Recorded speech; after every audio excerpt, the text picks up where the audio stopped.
All right, so I'm tweeting out, Dave. oh, shoot. Recorded live. Welcome, everybody. This is Dave. I'm going to be your host for this evening. We're glad you're here. I think we've got a really great layout of some information here, and I've had some people asking me some questions about all kinds of different things, and so we decided to talk about these topics here tonight. And there's a lot of good information here. We're only going to run until 9:30 tonight because we have another call that we have to do. But before we get started, I want to welcome everybody, and I certainly want to welcome all our federal agents. I hope you learned something here tonight, and I hope you'll take some of what we've got here and you'll research it, and you'll find out it to be true, so that you can settle in your own hearts of what you're doing and what's going on. Because let's face it, you guys got lied to just like everybody else has. So I want to give a quick disclaimer. You know, we're a group of men and women. We're sovereigns. We're living men and women upon the land, and we operate that way. And, you know, we're not here to argue. We're not here to enter into controversy. We're just sharing information with each other. And we're doing that based on our rights to do so. And, you know, we're not attorneys. We're not going to be giving anybody any legal advice. We're not going to be giving you any tax advice. So, you know, please don't ask, because we're not attorneys.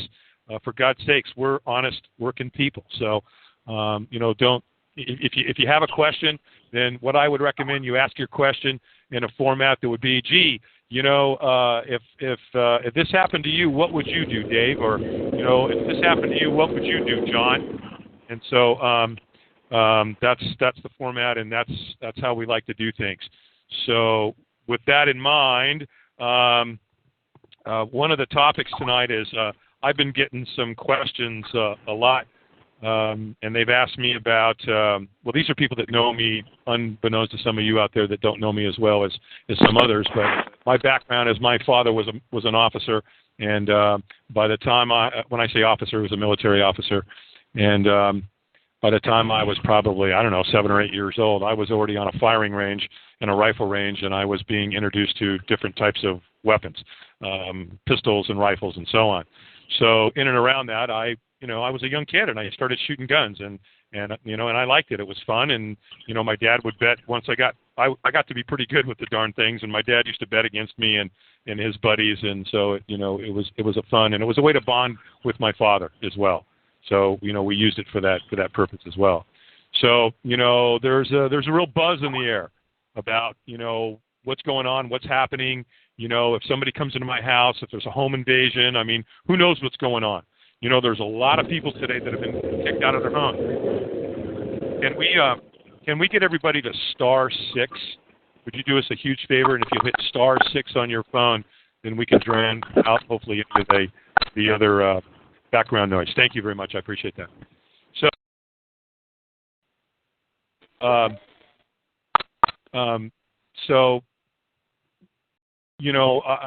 I'm having people ask me questions about what would they, what if it was you, Dave, and you were going to go protect your family, what would you want? What type of a weapon or whatever would you want in your home?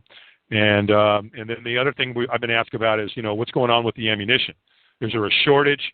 Is it just a run on ammunition because, Obama and Clinton are trying to take away our guns, which, let's face it, a lot of politicians on the Democratic side of, yeah, thanks. I'll do that. I just got a Skype, and I will talk about that. And they're trying to de-arm us. Well, the biggest problem that any government is going to have if they want to completely, put the people in submission is you got to take their guns away.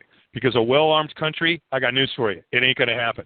Come out to my neck in the woods where I live, and I tell you what, I'm surrounded by hunters, and I'm not only surrounded by guys that have guns, they're damn good at using them. These guys have been hunting since they were little kids. They can hit a white-tailed deer at 300 yards. So they're talented, and they know how to clean them and maintenance them and take care of them and so on. So I think it's going to be, if we give up our guns, we got a problem. So, I think it was I'm trying to think, who was it that said that, the actor that I'll think of it in a minute.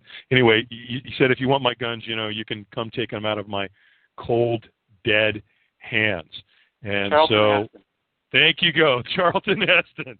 Absolutely. And so, I would recommend if you're going to buy a weapon, you obviously have a couple of options. You can buy rifle, you can buy pistols. And, if you buy a pistol, if it was me, I would not buy a pistol that law enforcement are using the same ammunition. And I think if you'll do a little research, you'll find that a lot of the ammunition that you're having a hard time finding, 9mm, 357, this type, is because law enforcement use the same rounds. So there's, the police forces are ramping up. Military are also using some of these rounds, and they're ramping up too. And so if it was me, I think the number one weapon in any home would be a pistol grip 12 gauge. And for a lot of reasons. Number one, what most people don't realize is that if you've never shot a firearm before, especially a pistol, you can go to a range and you can practice for months and months and months, and you can get pretty damn good at hitting a target. The only problem is that when you're under attack or something's going on, then there's adrenaline that's kicking in. There's a lot of different things that are happening simultaneously. You've got fear, you've got a whole bunch of things. Well, the next thing you know, if your hand starts shaking and you're holding a 9mm Glock or a 357 or whatever in your hand, guess what? Your accuracy will drop by 70%. And first of all, even if you are a good shot with a pistol, and then you add that factor in, it could be very, very difficult to hit your target. And the most important form of gun control, in my humble opinion, is make sure you hit what you're aimed at. So with a pistol grip 12 gauge, you know what? You can be shaken, but if you pull the trigger and you've got it pointed in the direction of the target, there's a pretty good chance that if you're within 50, 60 yards, you're going to hit your target. No question about it. The other thing that's kind of nice about the 12 gauge pistol grip is that you can stick it around a corner and you don't have to put your head around the corner. In other words, you don't have to expose yourself. You could literally just stick it around the corner and let the lead fly. The other thing is that with a 12 gauge, you wouldn't worry about the round going through a wall and hitting a neighbor or hitting a relative or anything like that. So to me, I think it's the universal weapon, especially obviously if you're in close quarters. The other thing you may want to consider is a rifle, a long-range rifle. And if you're going to get a long range, I wouldn't get anything less than a 30-30. I wouldn't buy it like an M1 carbine, a 30 caliber, pretty small shell, not much over 100 yards. And if you're going to get a long-range rifle, I would recommend something in the range of a 30-30 again or above, a 270, a 30-06. You probably don't want to go much bigger than a 30-06 if you get into 300 mags or 308s or rifles like that where you can shoot 1,000 yards. But the problem is that they will kick you hard. So you don't want to be afraid of the weapon, and unless you've been shooting for a long time, you have a tendency to flinch. People do that aren't used to a kick of a 300 or a 308. At the end of the day, that's kind of, my recommendation in terms of home protection. There's other things you can get too. There's some pretty good mace. They've got tasers. You have to check your own laws in your own states when it comes to these kind of things. But, some other people are talking about getting concealed weapon permits. And I'm like, I don't quite understand that because the Second Amendment gives you the right to bear arms, period. And that's it. What else do you need to know? I bear an arm, I bear an arm. So do I need a concealed weapons permit? Well, why? So, one of the challenges that we're facing right now is that they know that they're never going to get our guns away from us. So the regulations that you're trying to impose right now is on the ammunition. and that you got to fill out these cards, and you got to do this and you got to do that, and then of course they want to be able to come into your home anytime they want. And if you don't have the weapons stored correctly, if the ammunition isn't away from the pistol, and you have children, I mean, some of the legislation they're talking about here, and the fines and the being, putting you in jail for 5 years, and all this kind of stuff is absolutely insane. So, it's obviously just another position and move on the Illuminati and the Rothschild cartel to take everything you got. So I think people in this country are, there's enough people in this country that do know what's going on. They are awake. They're not ignoring the evidence. They're not pretending there's no problems, and they're arming themselves. And I think a loud and clear message just got sent to Washington with regard to people and guns are at an all-time. They're buying guns like they're going out of style. People in this country, we're buying ammunition like it's going out of style. And let's face it, that's not a stupid thing to do by any means. I think it's a real smart, because better to have it and not need it than to need it and not have it, in my humble opinion. So. So if you have any questions about that, you can Skype us, and if you don't know, take a trip down to your local gun shop. There's a lot of great companies out there. You've got Gander Mountain and Cabela's, and you've got all these big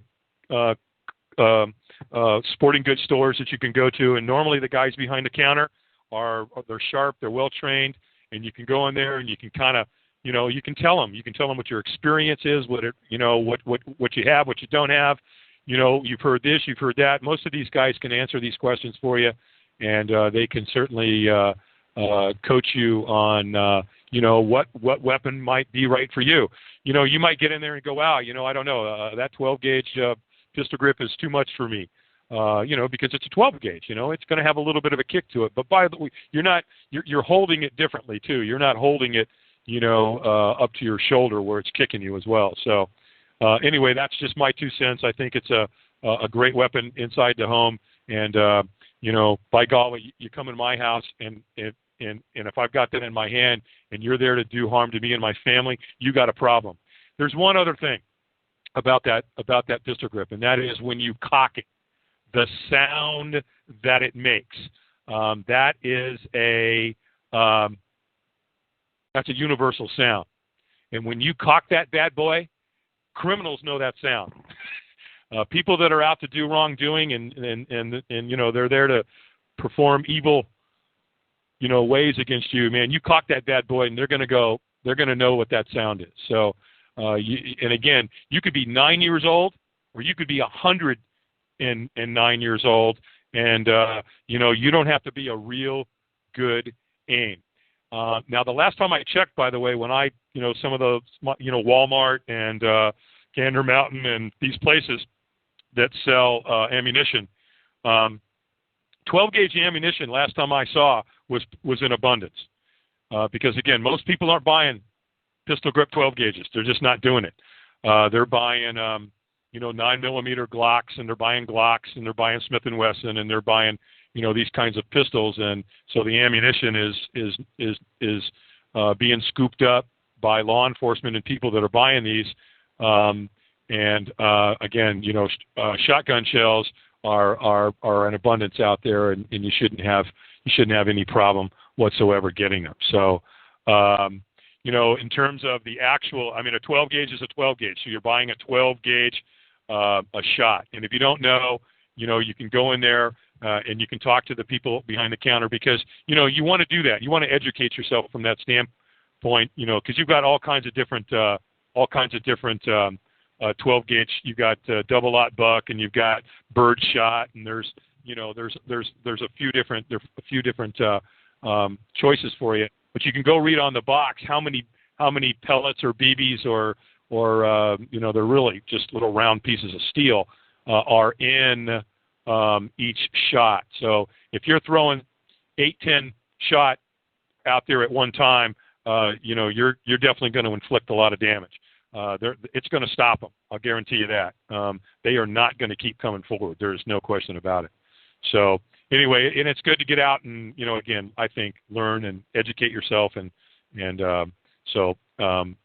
other, you can do Google, again, they've got tasers and they've got pepper sprays and they got all kinds of stuff. But, again, at the end of the day, the nice thing about cocking, in my humble opinion, a 12 gauge is, when you cock that bad boy, it might stop right there. That might be all that's needed for the assailant to take off running and realize that you aren't to be bothered. So that way, there's no bloodshed and nobody gets hurt. No blood, no foul, as they say. So that's my 2 cents. That's my story, and I'm sticking with it. So I'm going to kind of move on to the next topic. And the next topic tonight was to talk about the swine flu and, whether it's fiction or nonfiction and, what we need to do to protect our families and,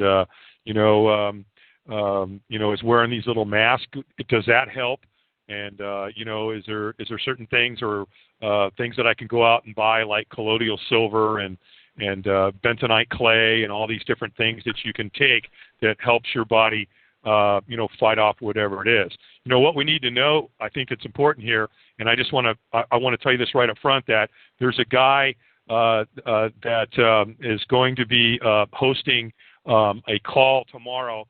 He only hosted it for 1,000 people, and he's actually sold tickets, which at the end of the day, I don't really have a problem with him selling tickets.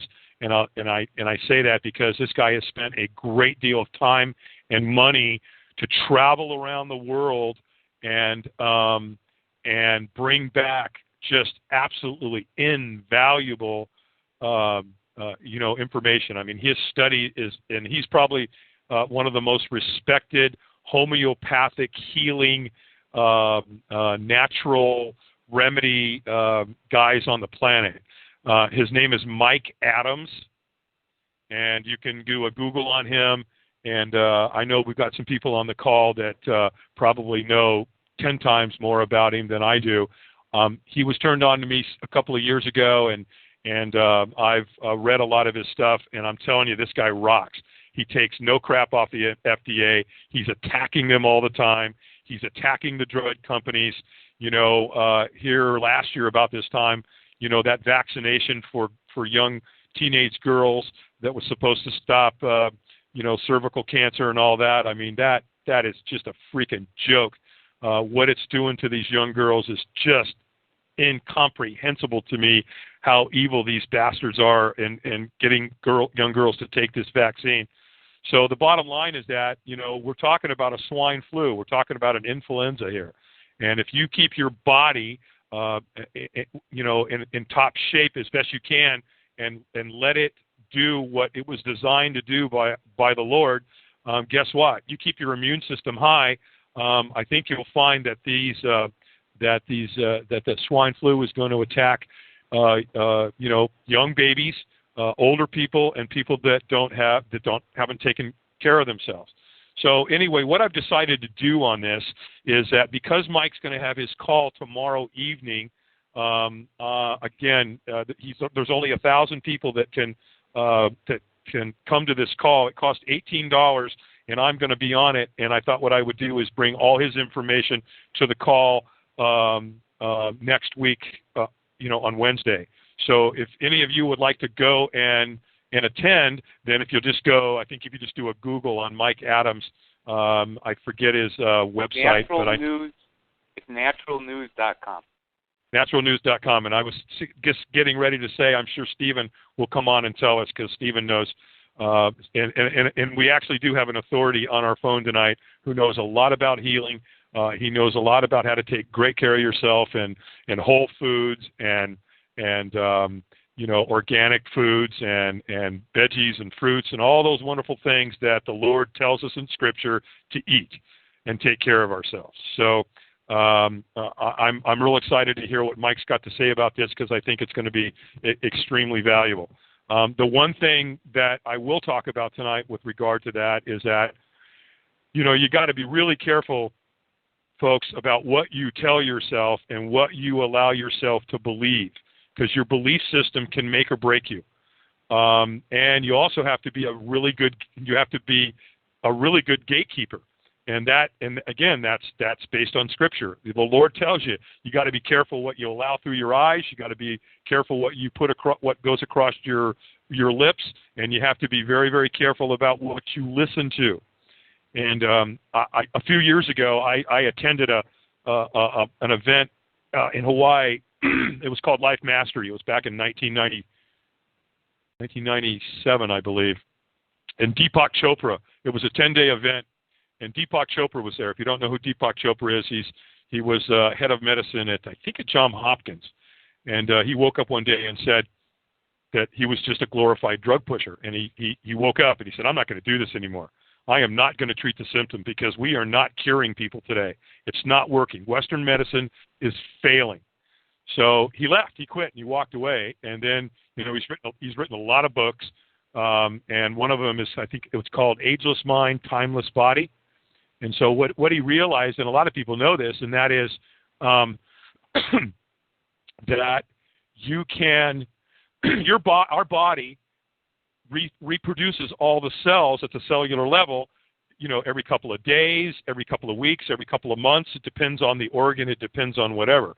But we're making new skin, new kidneys, new heart, brain cells, everything. So what Deepak was trying to figure out is that, well, if our body makes all these new cells all the time, why does it make bad cells? In other words, if somebody has cancer, then why does it reproduce cancer cells? And what he's come to believe is that it comes around belief system. One of my best friends had attended this Life Mastery event one time, and he had listened to Deepak, and he'd also listened to Dr. Norman Cousins. And Dr. Norman Cousins is the guy that cured himself with laughter. He cured himself with endorphins. In fact, you can even get endorphin shots today. I think they were $5,000 10 years ago. They're probably triple that now. So he had just learned that. Well, he came home from Life Mastery. He was coming in his front door because the event was in Hawaii and he lived in California. And his phone was ringing, and he didn't get to it at the time, and it went to his answering machine. So that tells you how old this story is, because he had there's these little devices, and they had little recordings in them, and you pushed buttons, and you had to play them back, and they're called the answering machines. I think you can see them now in the Smithsonian. And so anyway, his sister had left him a message and said that his mom was really sick, and he needed to come quick. So he jumped in his car, and he drove about, I think it was 6 or 7 hours to the hospital. And as soon as he got there, a short time later, the doctor walked out, who was operating on his mother, and he had blood on the front of him. And he recognized who this guy was, or at least he thought he was, and he went up and said, "Are you Joseph?" And he said, "Yes." And he said, "Well, listen, I've got some bad news.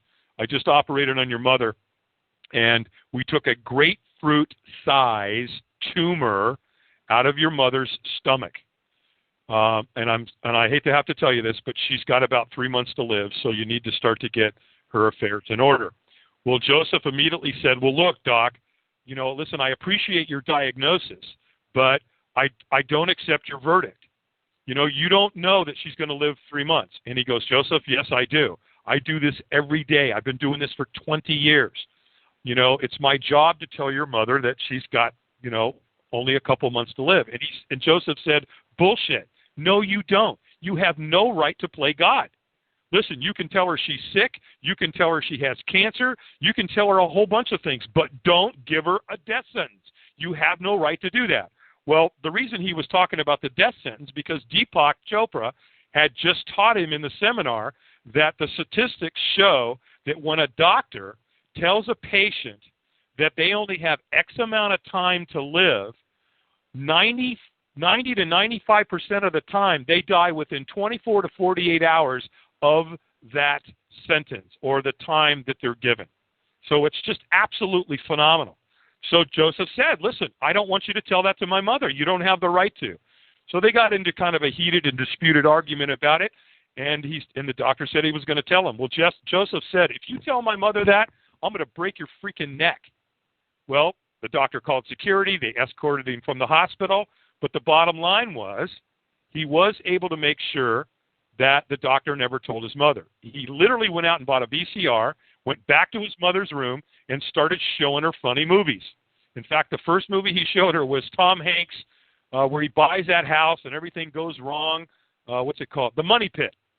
And so there's his mom who's been cut from the, her neck almost all the way, below her belly button, and opened her up like a watermelon, laughing, popping the staples and the stitches, And here's what's interesting. His mother lived another 11 and a half years. So if you don't think there's power in suggestion, and there's not incredible power in intention, there really is. Because the bottom line is that if you believe that you can or you believe that you can't, you're right. So the only reason I went into that story, you guys, is I want you to be really careful what you listen to on the media. Because I can tell you that 99% of what you're going to hear there is probably full-on crap. Because let's face it, who owns the media? Who owns almost every media source on this planet? The Rothschild cartel. So they're telling you what they want to tell you. Now, I know there are a couple of good programs out there, and it seems like there are a couple of good reporters that are really trying to get people the truth. Lou Dobbs seems to want to, tell the truth, and he seems to be hammering people on a regular basis. I think Glenn Beck is he's probably he's a pretty spunky guy, and he's putting some good information out there. But I think even Glenn is holding back because I'm sure he's probably already had some death threats, and he's a family man, so he can't risk his family. But I do commend him because he does put out some pretty good information. So, for me, I believe half of what I see and less of what I hear, unless I know the source really, really well. So, that having been said, next week we should have some really, really great information we can trust, and information that we can not only use for our own families. I think you can share it with your family and your neighbors and so on, and really be careful about what's going on out there with this whole swine flu situation. There's also evidence I'm reading already that this swine flu was created in a laboratory. So that may be the case. I don't have 100% confirmation of that. But again, I'm going to be working on it because I want to make sure that when we come back to the table here with this information, that it's that it's as accurate as it can be. And and for the record, you guys, listen, we come to this this forum, and we share information with each other. But if you hear something on this show, and you think you want to do it just because somebody else did it, well, then you know what? Take responsibility for it. We're not telling you to do anything here. If you do something, you're on your own, and you better do your research. And you better not point a finger at someone else and go, well, I did it because that guy over there told me to do it. I got news for you. That's crap. That's absolutely horse crap. So if that's your mindset and that's what you're going to do, you better go into any remedy with clean hands. And you also better go into your own remedy knowing how to defend it. Because if you don't, and you're relying on other people to get you the information, and then you want to turn around and blame someone else, I got news for you. There is no other way to dishonor yourself quicker that I know of than to do something like that. And we hear about it, all the time. So, that's how to be an honorable creditor. That's how to move about the country as a creditor and as a sovereign man who's living upon the land. One of the other things we wanted to talk about tonight, and I want to plant a seed with you out there that you can go do a Google on this, and I think there's about a 54 or 53 minute video out there by a guy by the name of John Harris, and it's Harris. And this guy, he's a Brit, and the video that you're going to see is shot in England. And this guy does a phenomenal job of explaining the difference between the living man and the fiction. And he does a fabulous job of explaining. And of course, over there he's talking about Parliament rather than talking over here, which we call it something else. What do we call it? Well, we call it Congress. So, but the point is that he brings out some really great information, with regard to the how they've set everything up and how he explains everything when it comes to a statute versus a law, and what the difference is. So, hey, Dave, yes, you want to make sure that people know it's John Harris, and they put in it's an A-N illusion. Because if they put in just John Harris, they're going to be a lot. I got it. My third result, Steve, was it's an illusion with just John Harris in there. Just John Harris. It's an illusion, and it will say BBC TV. You can also get it at video.google.com. And you want to watch the one that's 53 minutes. I think they broke it down into 5 separate videos, and you really want to just go ahead. That's on YouTube, but if you go to video.google.com, it's the whole 53-minute one. Okay, great. Again, it's really phenomenal. And in fact, I had my he's soon to be 16, but we homeschool, and I had my son watch it the other day as part of his school, and he loved it. I mean, he really loved it. I mean, and he got it.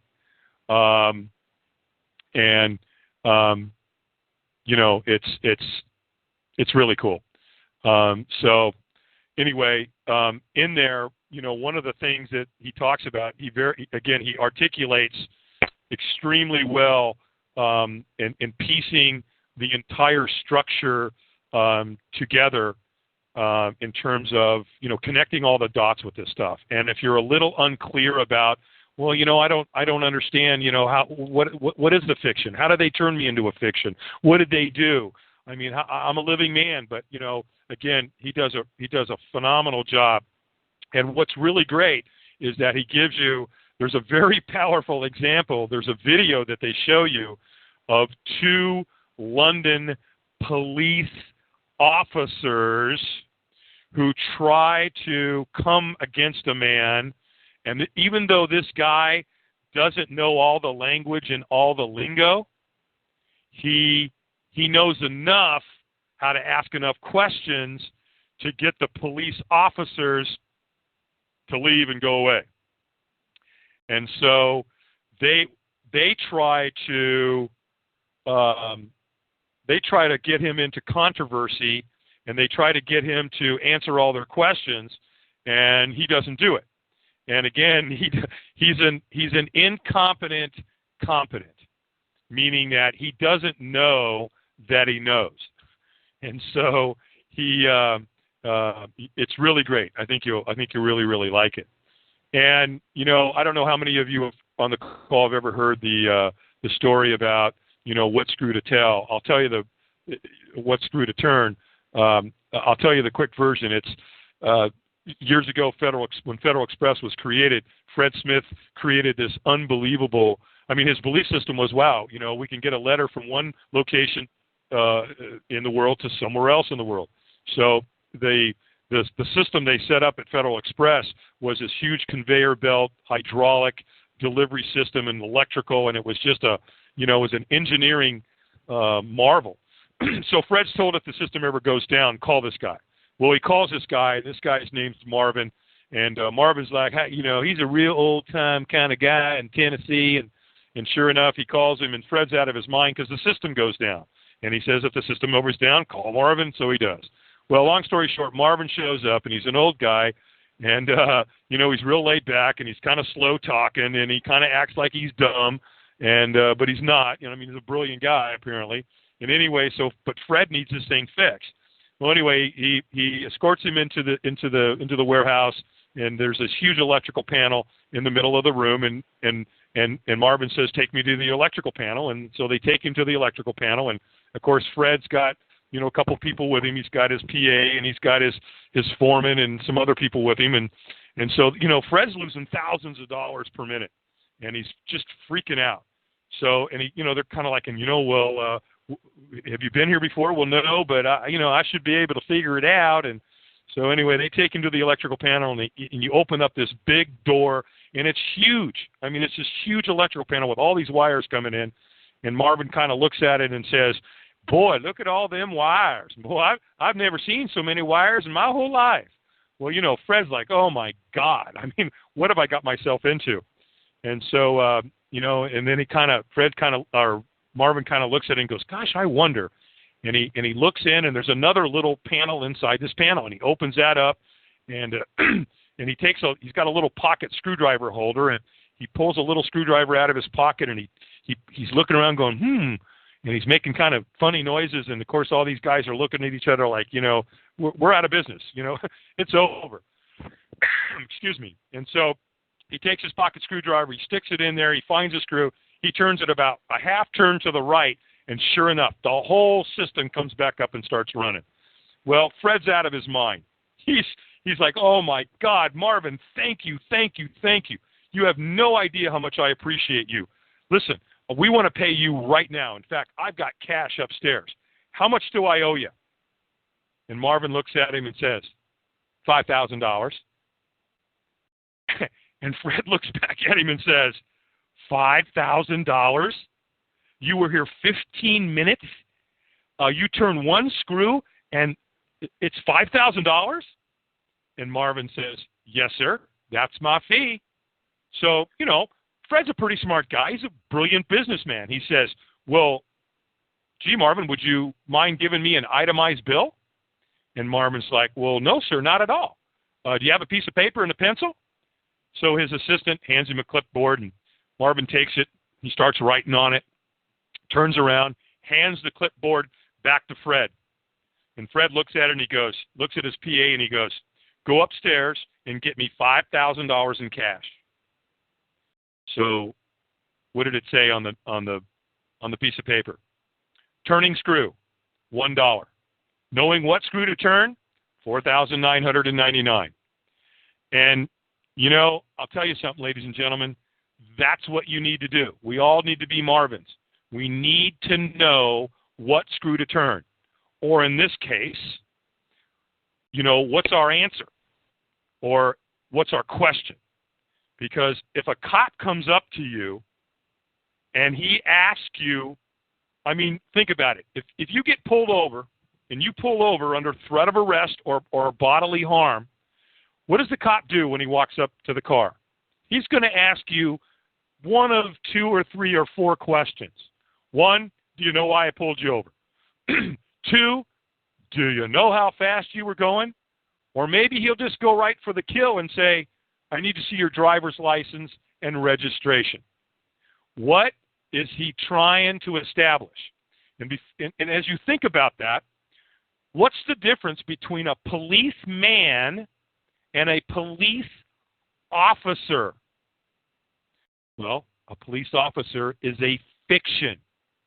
The police officer is an employee of the corporation. What are employees of the corporation supposed to do? They're supposed to create profit for the corporation. Now, if you don't know this already, then this is great for all you federal agents out there. Go look up any court in America. It's got a Dun & Bradstreet rating. It's a business. It's a corporation. So corporate directors and corporate employees, by the way, that's why all you federal agents out there, that's what the IRS tax law says. You have to pay taxes because you work for the corporation. Doesn't say anything about wages for living souls.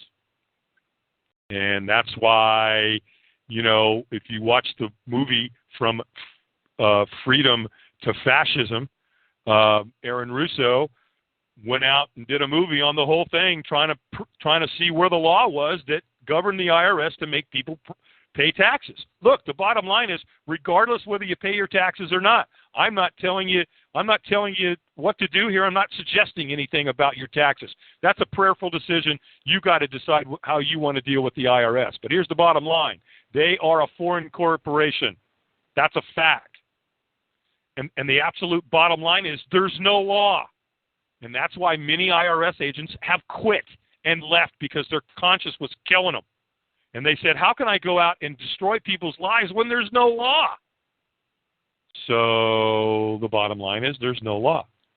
So, when a cop approaches you, then you need to know who he is. What's he doing? Because if you start answering his questions, guess what he's trying to do? He's trying to get jurisdiction over you.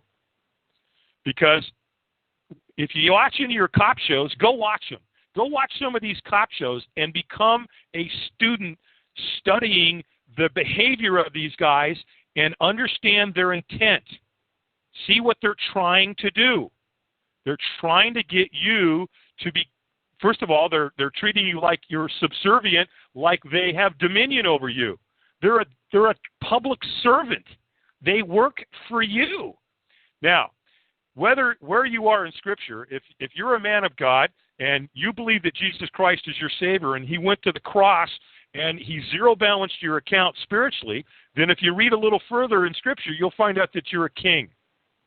And if you're a king, then you better darn well act like one. So how many men or women in the king's kingdom would walk up and demand that the king tell him something? I don't think so. I think probably the king would turn to one of his guards and say, take that guy out there and behead him. Just like that. So again, when a officer approaches you, you need to calm down and relax and know what screw to turn, or in this case, know what question to ask. Well, I'd first want to know who you are. I will tell you that I was in court here not too long ago, just a couple of weeks ago, and I went in to have some fun. Now, you probably think I'm whacked, but I didn't have to go, and I went. And when they called my case, first of all, when I got to the court, the judge wasn't there. He was not physically in the courtroom. Now, what they were doing is they were setting up this new video conference system, and the judge was in another city, in another county, in the same state, and they were doing video conferencing. And I'm thinking, well, this is going to be fun. So they called my name, and the judge tried to say that I was pro se. Well, I very quickly corrected him because, by the way, ladies and gentlemen, you're not pro se. Go look it up. You are sui juris. Don't ever forget that. So when it came time for them to call my name, I wanted to know who he was. If you go to court and the judge calls your name, you better ask him who he is. That should be the first question you ask him. Because don't you want to know who he is? I mean, if somebody approached you on the street and asked you, hey, I've got some radios over here. They're brand new. Would you like to buy a couple of them? You might want to ask, well, what's your name? Well, believe me, you're there to do commerce. You're there because there's a financial transaction getting ready to take place. So, my first question was, well, who are you? And he said, the court will tell you. He said, my clerk will tell you. And I said, I didn't ask your clerk. I asked you, what's your name? Well, after we got around finding out who his name was, the first thing I did, before I even answered my name, I objected. Why? Because he's not physically there in the courtroom. So as far as I was concerned, anything that happened after that was ultra vires. So I then went into my name, and I took my right hand and I raised it in the air. And I said, my mother named me David. And that's the family of, you use your last name. and I'm the first in line, paramount, secure party creditor for the debtor. Then I waited a couple seconds, and then I put my hand down. I looked to the right, I looked to the left, and I said, "Are there any objections about what I just said?" Waited a couple seconds. Nobody said anything. And then I said, "Let the record show that I am who I say that I am." And I said that with authority, like a king. I acted like a king, and I spoke as a king. And when I say that, I mean a king in the Lord's army. And that's when the games began.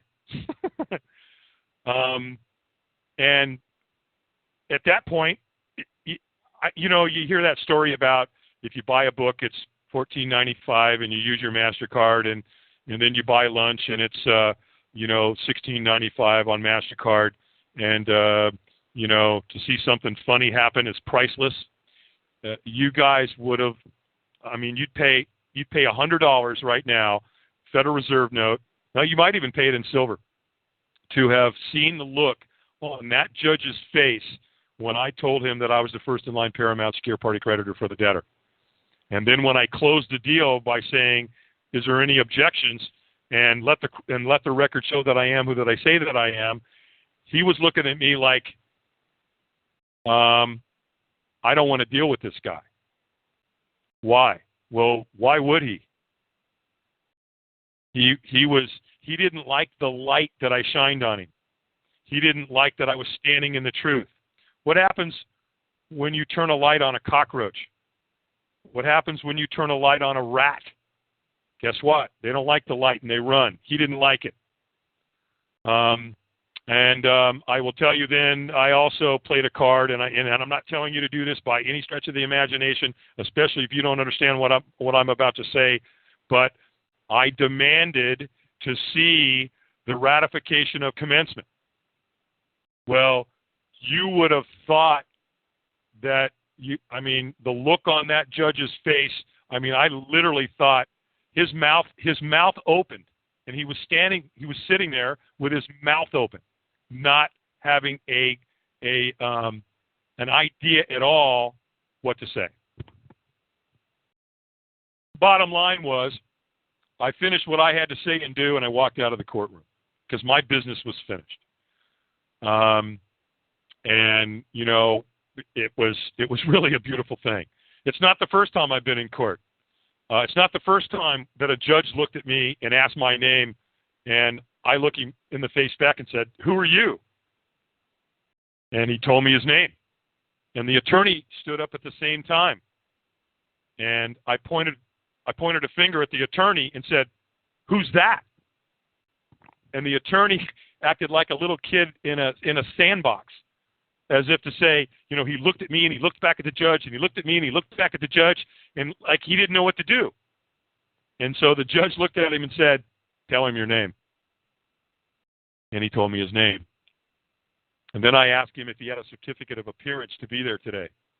Well, I got one of those looks again, like, with a doe with the headlights on them. So I'm sharing that with you is only because, again, it comes down to knowing what to ask. And if you never learn anything on this call other than this one very important, critical distinction about the difference between a creditor and a debtor. Debtors testify. Creditors ask questions. Their whole job is no different than almost a martial artist, and that is to keep you off balance. And if you stay balanced and you stay focused and you ask questions, then you will more than likely stay out of hot water. Because where people get into trouble is that the judge is trying to draw you into controversy. That's his job. Why do attorneys argue? That's all they do. Somebody sent me an email here the other day the gal in California that did the OIDs, Teresa, and her company. And I guess it's on the Treasury website, but they actually have the case, and it's filed, and you can go read it by the attorney that filed the case. And you only have to read the first 3 lines of the attorney's. Up in the top left-hand corner, it gives the attorney's information. And guess what the first thing it says about the attorney? He is the acting attorney for the U.S. Treasury. Hello? Anybody know the difference between a fiction and a nonfiction in a book? I mean, he's acting. He's telling you right there that what he's doing. Then the next line, guess what it says about him? It says that he's a member, and I believe it was, well, which bar was it? My mother always told me to stay out of bars. You get in trouble. A lot of truth to that. I think it was the Iowa bar. A member of the bar. Well, most people moving about the country today think that an attorney, and a turn on me, needs a license. Remember, I was having a conversation with a buddy of mine who's just freaking brilliant, and his name's Michael. We call him MJ for short. And he was in court one time, I believe, and the judge, he was helping someone, and the judge asked Michael if he was an attorney. And I think Michael said, well, what kind? And the judge said, an attorney at law. Michael said, no, I'm an attorney in fact. And he said, do you have a license to practice law? And Michael said, no, and you don't either. Show me mine, and I'll show me yours, and I'll show you mine. So, so many people today, unfortunately, are making decisions out of inspiration or desperation. And, they're looking at losing their house, and they're looking at being foreclosed on and losing that house, and they have no clue how to go in there and defend themselves. But, things are changing. Remedies are coming together. There's only 2 emotions, fear and love. And if you're coming from a place of fear, I doubt very seriously whether you're going to get the outcome that you want. But I will tell you, if you're on this call and you're not working with other people, because I'll tell you something, together we stand, divided we fall. And there's some information that's coming together these days that's working. I'm in Virginia, and there's a statue in Virginia that says that the courts can have they don't need a note to go to foreclosure. What? Well, wait a minute. They've just defied every honorable position that they could ever have.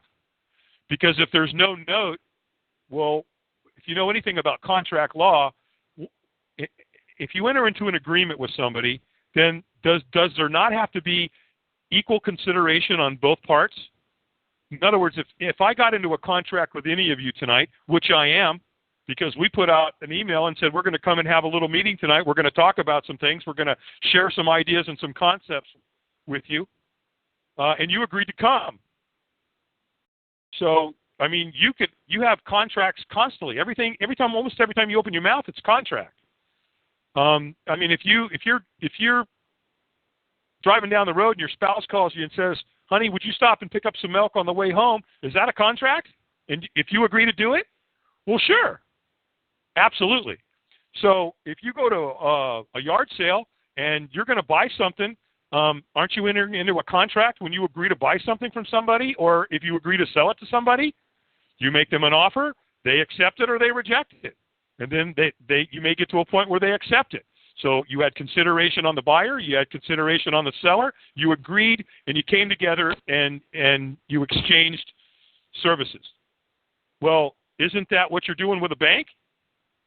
See, here's what a lot of people don't realize. And again, I want to credit Michael for giving clarity to a lot of us about this. And that is, people say, well, there's fraud in that note, and there's fraud in the contract, and there's confessed judgment.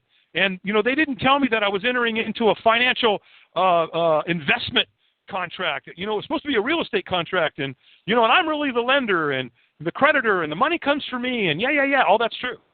Yeah, we get that. But where does the fraud begin? The fraud begins in the inducement. The fraud begins in the inducement. And for a state in this country, or anybody that's involved in law, to say, oh, we don't need a note, then, think about it. You don't have to be a rocket scientist. You don't have to be a law merchant. You don't have to be a paralegal. You don't have to be any of that. You just know downright that is freaking wrong. So screw you, ladies and gentlemen of America. I'm a banker, and I'm going to get that law passed so I can go in and totally destroy your nation. Destroy it. Let's take Deutsche Bank. I love to pick on Deutsche. Why? Because if you do a little research, you'll find out that they were the main financer of the Holocaust. Now, here's what's interesting. Look at how many Jewish law firms are representing Deutsche Bank. What? Are you kidding me? It's mind-boggling. How do these people go home and sleep at night and look at their families and pretend that they love them and that they care about them? If you're a federal agent and you're on this call tonight, guys, go research this. Please come back and tell me why it's okay that the Federal Reserve is no more federal than Federal Express, and that they tricked Congress in 1923 during the holiday season to put the Federal Reserve Act into effect. Please explain to me why it was okay for Roosevelt in 1933 to tell your great-great-grandparents to bring in all their gold or you're going to prison, and a $10,000 fine. $10,000 in 1933? Imagine how much that is today. 1913, Dave. No. The Federal Reserve Act started in 1913, was signed into law in 1923. No, I'm talking about when Roosevelt called in the gold, when they put the posters in the post office telling everybody, by the way, they didn't have email and fax machines and communication, so everybody went down to the post office every day back then, and the poster was in the post office when Roosevelt told all the people to bring in their gold, or you're going to jail. And look what it says on the poster. You can Google it. You can go Google it, and you can see the actual poster that was put into the post offices. And it says right there, you have to bring it to a Federal Reserve Bank. Well, why not just take the gold out of your pocket, walk up, and hand it to David Rockefeller? There's no difference. So under threat of arrest, they collapsed the financial system in America. And if you're a federal agent and you don't understand what happens when you sign a mortgage, because they lied to your ass as well. They told you the same crap in school that they told us. Which brings up a whole nother point. Why do we lie to our children? And guys, let me raise my hand high in the air and take full responsibility for lying to my kids. I did the same thing. And I was, I believed in God back there, but you know what? I was a young Christian, and I was naive, and, I rationalized my bullshit. Because when I did it, I knew it was wrong. Why? Because the Lord has written the truth on our hearts. So the first time I told my kids that there was a tooth fairy, why couldn't I just told my kids that, hey, oh, you lost a tooth, son? You know what? Tell you what Dad's going to do. Give me that tooth, and I'm going to give you $1. We'll go get an ice cream. And the whole idea behind it was to make it so the kids would pull their teeth out and not, let theirs sit in its mouth and rot and do whatever and cause bacteria. And then what's the next big lie? Well, I don't know. Probably the Easter Bunny. And that's one that really gets my goat because it takes away, I call it the Mark Furman distraction.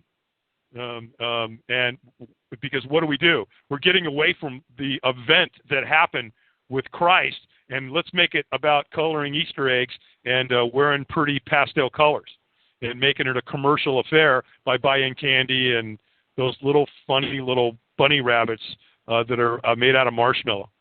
And then, of course, let's go to Christmas and let's say there's a Santa Claus. Oh, and by the way, let's really get satanic in October, and let's all put funny little masks on our kids and take them around and get candy and celebrate Halloween, which is, if you do a little research about that, it doesn't get any more satanic than that. Pretty evil stuff going on. And then, I'll tell you what, once the kids get to school, we'll start lying to them there too. Let's tell them Christopher Columbus discovered America. I don't think so. How can you discover America when the Indians were already here? And on and on and on and on and on. Go read some of your textbooks. Look at your science book and maybe your history book and some of your other books. There's about, anywhere between 10 to 20 different timelines on how old the planet is. And you can hear anything from 370 billion to 320 million. Well, Scripture says it's a few thousand years old. What are we, 7,000 years old? So, and it goes on and on and on. And again, you can train yourself to have impeccable sensory acuity to noticing these things. And so as we get a little older, then we'll just tell them that the Federal Reserve is federal. Now, some people might go, well, it doesn't make any difference. What? Are you kidding me? I mean, and here's an interesting thing, and I'm hearing this in a lot of arenas right now, and I'm also hearing that this is permeating throughout all federal agencies. These guys, these men and women can feel something's really, really wrong. They know it. Why? Because the frequency of the evil doing is permeating around the planet, and it can be felt. But the interesting dynamic that's going on with that is people are being educated and going, this ain't right. My kids and my grandkids are going to grow up here. If you're an FBI agent or a CID or you're a Treasury agent and you're out there hammering people right now for OIDs, you know what? You got a problem. Because what those people are doing is in your own manual. You better go look at your own 1212. You better go read there that it says fill out a Schedule B. And if the bank doesn't report the transaction, you're responsible for doing it. And by not reporting it, guess what? You're committing a crime. So the fact of the matter is that when people sign the mortgage, guess what? Well, go look at your own TT&L system inside your own system and go research where that money came from. It came from Treasury. And then they gave it to the bank. And it was your signature because they lied to your ass too. They stole it from you, Mr. FBI agent or CID agent. You're the creditor. You're the lender. If you think that the bank took money out of their vault and transferred it to Washington Mutual or to somewhere else to pay the loan, you are so far off base, it's unbelievable. I can tell you Monty Hall, and let's make a deal. Tell him what he didn't win, Bob. Tell him what's not behind door number 2. The fact is that whole transaction set up. And again, the fraud was in the inducement because you didn't enter into a real estate transaction. You entered into a financial investment. They took your bonded promissory note, which the judges won't allow back in the courtroom. Why? Well, you think? Let's see. I think that would kind of destroy our dog and pony show here. So we can't let the notes come back into the courtroom. So we better get a law in place where, oh no, man, we can't have those notes. Well, no note, no proof. So it gets back to what we said earlier. There's equal consideration. What banker signed that note? Did he sign it? You signed it. So if he didn't sign it, is there a contract? Tell him the truth, Bob. Open up door number 2. What does it say? Nope. There's no contract. So no wonder they don't want it back in court. Man, how'd you like to get in front of about 100 judges and have this little discussion?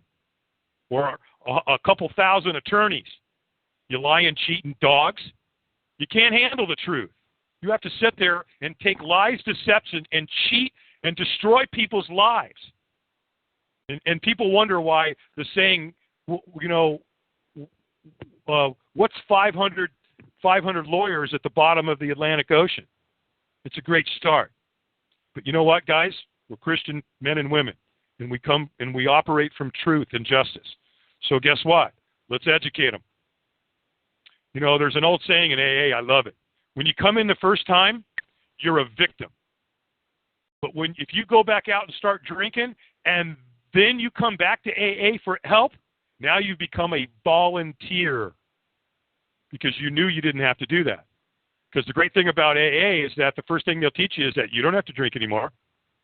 You don't have to do that. You can live one day at a time. And if you do what we've done, you'll achieve sobriety. Now, I know there's some discussions about identity and saying that you're an alcoholic. My take on that is I don't care if you call yourself, Mickey Mouse screwball alcoholic dumbass. If you're not drinking every day and you're not destroying your life and the people around you, and you're starting to live a better life and you're starting to live a more spiritual life, and you're certainly becoming closer to God, or at least a power greater than you, then guess what? I see that's a greater good. So the bottom line is that we need to educate these people. And the best way we can educate them is put the truth on the table in front of them, just like we are with this forum. I hope we get tons of federal agents on this call. I hope we get judges. Because guess what, guys? It's got to stop. Because you're destroying the fiber where your children and your grandchildren are going to live. And you ain't going to be there to protect them, dumbass. So let these rogue agents go out and start destroying your family's members' lives. What are you going to do then? What are you going to do when your aunts and uncles and cousins and kids and grandkids learn the truth about a financial transaction in this country and where money comes from and what banks are really doing? What are you going to do then? Continue to deny it? And I love this part when they say crap like, well, I'm only doing my job. Well, that's horseshit. What a cop-out. What a cowardly bastard you are. Because that's the same crap they used in Nazi Germany when they were dragging Jews to the oven, screaming and yelling. No, I'm just doing my job. Yep, that's what I'm doing. Got to get my benefits. I'm going to make sure I get my medical and my dental plan. You know what? You make me sick. You're disgusting. You're everything Thomas Jefferson and Ben Franklin and the great founders of this nation built on. Honor, integrity, truth, justice, equal rights for everybody. They fought and died for this. And then you guys want to come around and destroy it so that you can become hitmen and hired guns for the bankers. Nice job, boys. Great job. Give yourself a big thumbs up. It's going to stop. It's going to stop. And it'll come with education. Now throw in a little passion and, a few other things along the way, and, it's going to help too. So if you're knocking on people's door out there that did the OIDs and attacking them, well, you better be careful because you can't handle the truth. Because most of these people, and let's face it, there's some of them out there that are using that process strictly for greed and financial gain. Well, okay, then they're going to have to deal with that on their own because that's what they're putting out there. But a few people are doing it because it's the right thing to do and it's the truth. And it's not the bank's money. It's their money. And all they did is foreclose on the claim. They canceled it with a 1099-A, and the next thing you knew, apparently they filed the 1099 OID. And they told the truth. Why? Because they're the lender and the bank's the borrower. And you've got the TT&L tracking system inside your own system to prove that. So, you can sit there and say all you want, there are no weeds, there are no weeds, there are no weeds in my garden. Well, guess what? You better go pull them suckers out. Because if you don't, they'll take over your garden. And there's more people that know the truth than there are agents out there. Because now there are millions of people that are learning this. The genie is out of the bottle. And there's no way you're going to put it back in. You can't stop the truth from permeating across this country. There's nothing you can do about it. You may think you can, but you can't. Because there's a power greater than you going on here. So you might want to think about saving your own ass. Because here's what the bottom line is. The bankers want to kill you first. Why? Because you know too much. And we've already talked to some FBI, or let's just say alphabet personnel who know that and understand that. And you know what? A lot of you guys are talking amongst yourselves because you know it's wrong. You know there's something really, really bad going on, but you don't know what to do. Why? Because you can't walk away from your job. How am I going to tell my family? How am I going to tell my wife? Or how am I going to, if you're an FBI agent and you're a woman, how are you going to tell my husband? By the way, I'm not into women carrying guns. That's not what God put women on this planet for. I don't think so. Of course, most of you are hiding from the truth when it comes to the Lord anyway. So, you know what? But one of these days, like all of us, there's one guarantee on this planet. We're all going to meet the same fate someday. Nobody gets off alive. I think Jimmy said that. I love that. No one's going to get off alive. And, at the end of the day, when you take your last breath, there's a lot of evidence out there that says that you're going to be standing in front of Jesus. And you got some explaining to do. I mean, why do so many people come into this patriot movement, if you want to call it, or freedom seekers, which I hear Matthew say that. I freaking love that.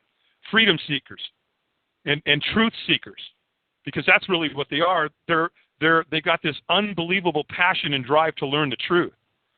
And that's what it's coming down to be, because you're going to be standing in front of him whether you like it or not.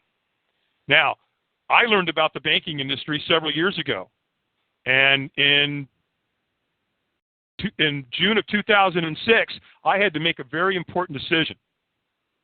I had to decide whether I was going to allow the bank to continue to screw me over, or did I want to say, no, that's it. I'm not taking it. You are not doing this. You're not doing this to me anymore. It's not going to happen. So I demanded to show that they had proof of claim. If you're an FBI agent or if you're a federal agent, tell you what, just kind of, you can do this on your own. None of your buddies are going to need to know that you did this. But go ask your bank to prove that they ever owned an equity position in the note. I dare you. Have you got the guts to do that? Go find out for yourself. It's not going to happen. Why? Because they never owned an equity position in the note. And the bankers are just going to continue on and on and on and on and on and on and on. And they're not going to stop when they get to your front door, unless you got maybe some lamb's blood above your door. And if you don't know what that means, then so be it. I love this thing about global warming and this whole Al Gore thing, because that's imploding. Al Gore's what an ass he is. He lives in Nashville, and his pool house is creating a carbon dent larger than most single-family homes. Just his pool house uses more electricity than most 3-bedroom, 2-bed houses today.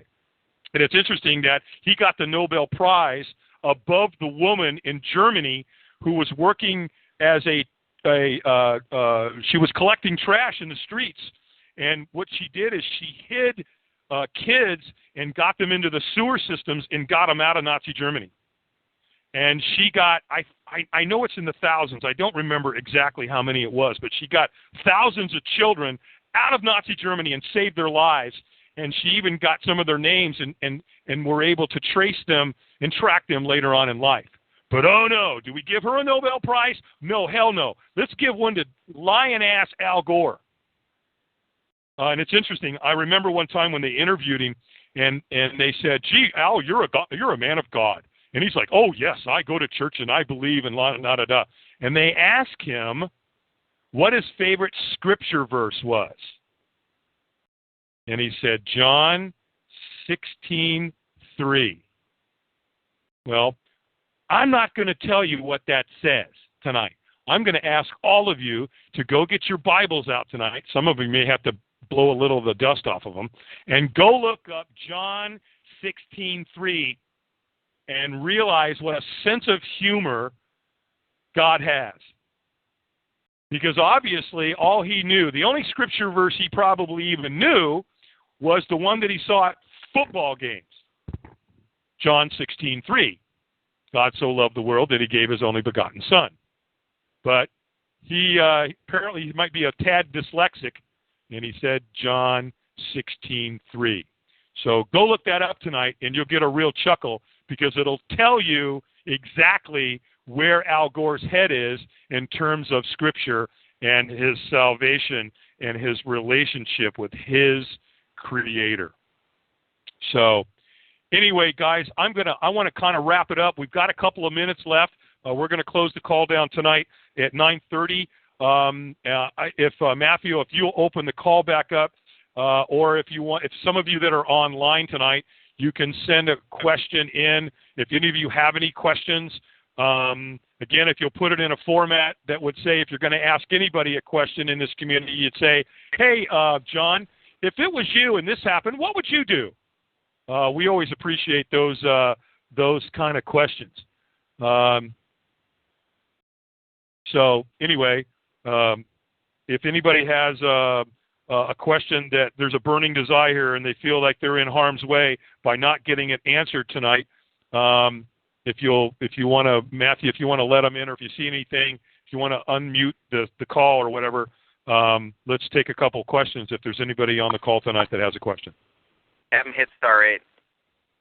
Okay, there you go, ladies and gentlemen.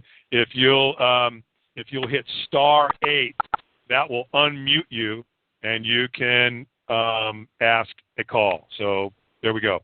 Any questions tonight? Yes. Can I ask one quick question? Absolutely. What's your first name? Lawrence. Hi, Lawrence. How you doing? Fabulous. How are you? Great. Hey, the information on the TT&L account you were speaking of, how does one research that themselves? Well, we could probably talk for hours about that. You can actually go, there's a couple different transcripts that you can request from IRS. I'm going to need some help on the number that you can. Well, there's a couple things. Number one, if you want to track, like, let's say your mortgage, one of the things you want to get is a CUSIP number, and then from there you can. I wonder if our girl Teen's on the call tonight. She might be able to put the number on here. I'm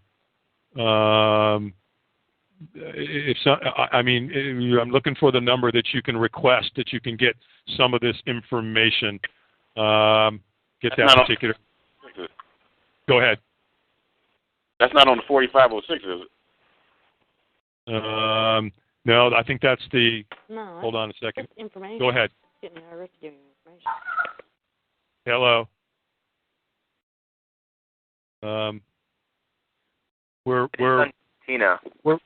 running down. Well, guys, I hate to cut the call off tonight, and we'll try to get that question answered next week if we can, or if you want to send an email into the person who got you on this call, we'll get you an answer. We actually have another call that we need to get on, ladies and gentlemen. I apologize for having to cut out, but of course we did announce it at the beginning of the call. Let me just close this down by saying, a couple words to all of you, and that is, thank you, we appreciate you, and you are loved. Stay out of fear, stay in love. Come back next week. We should have some really good information, and invite some friends. Thanks, everybody. Good night.